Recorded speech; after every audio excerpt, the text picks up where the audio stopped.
Tetapi sebenarnya mengikut perkiraan ahli-ahli sejarah dan ahli tarikh, Idris ini bukan nama sebenar bagi diri beliau, tetapi nama sebenarnya ialah Akhnukh ataupun Ukhnukh. Beliau dinamakan Idris adalah kerana mengambil kalimah ataupun perkataan bahasa Arab daripada kalimah darasa. Apa maksud darasa? Belajar, suka belajar, suka mengaji, suka mengkaji. Zaman tersebut keadaan kemajuan teknologinya sudah begitu tinggi berbanding dengan zaman Nabi Adam, berbanding dengan zaman keturunan-keturunan dan moyang-moyang pada zaman beliau. Dikatakan pada zaman beliau hidup sudah ada hampir 188 buah kota yang tinggi-tinggi, besar-besar dan mewah-mewah. Jadi dikatakan juga bahasa yang digunakan oleh manusia-manusia yang hidup sezaman dengan Idris hampir 72 bahasa. Nabi Idris ini adalah seorang nabi. Kita rujuk kepada kitab yang mula-mula pandai menulis menggunakan perantaraan pena ataupun qalam. Jadi Nabi yang mula-mula pandai menulis ataupun membaca menggunakan perantaraan pena ataupun qalam. Jadi orang pertama yang buat pen, untuk istilah dinisbahkan pada zaman kita, atau buat pensel atau alat yang digunakan untuk menulis ialah Nabi Idris alaihi salam. Seterusnya juga beliau adalah orang yang mula-mula pandai membaca. Seterusnya ialah tentang ilmu berhitung. Ilmu berhitung ni orang lama. Dulu orang tua dia kata ilmu darab. Kita hari ni dia panggil ilmu matematik. Jadi Nabi Adam pun bila dia pandai menulis, pandai baca, dia juga adalah Nabi yang pandai buat kira-kira, Nabi yang pandai berhitung, Nabi yang pandai ilmu matematik. Bahkan dikatakan pada zaman beliau sudah mula manusia ni start berhutang dah.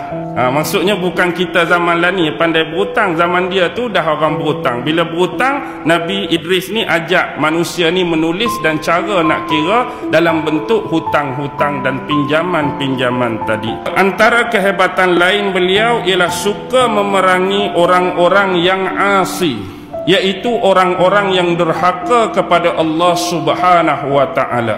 Bila merujuk dia ni suka memerangi orang yang buat dosa, salah satu lagi gelaran Nabi Idris ialah Asadul Usud. Asadul Usud.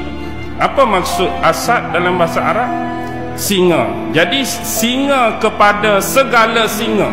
Singa tu orang dah takut, singa tu orang dah gerun, singa tu orang dah rasa terancam. Tapi bila gelaran Asadul Usud, singa di atas segala singa, memang dia ni cukup ditakuti, dia ni cukup digeruni dan memberikan ancaman kepada manusia-manusia yang kufur dan ingkarkan perintah Allah Subhanahu wa ta'ala pada waktu dan zaman tersebut. Beliau juga orang yang mula-mula pandai menggunting pakaian serta menjahitnya, sedangkan manusia sebelum itu hanya pandai memakai pakaian yang diperbuat daripada kulit binatang saja.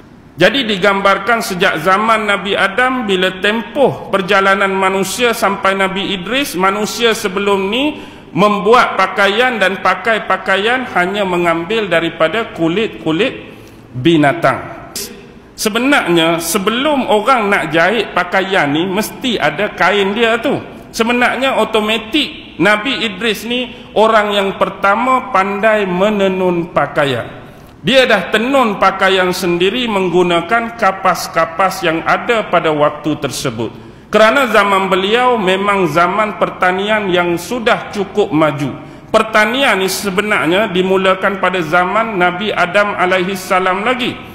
Dan lepas dia dapatkan pakaian dalam bentuk kain, dia menggunting dan menjahitnya. Lalu dia memakaikan pakaian tersebut untuk dirinya sendiri. Dan salah satu sifat Nabi Idris alaihi salam ni, bila dia ada kelapangan waktu dan masa, dia akan tenun kain, dia akan jahit kain tersebut dalam bentuk baju ataupun pakaian. Bila dah banyak baju-baju yang sudah siap, dia akan cari manusia-manusia yang susah, dia akan cari manusia-manusia yang miskin, kemudian dia bagi secara percuma, dia bagi free saja.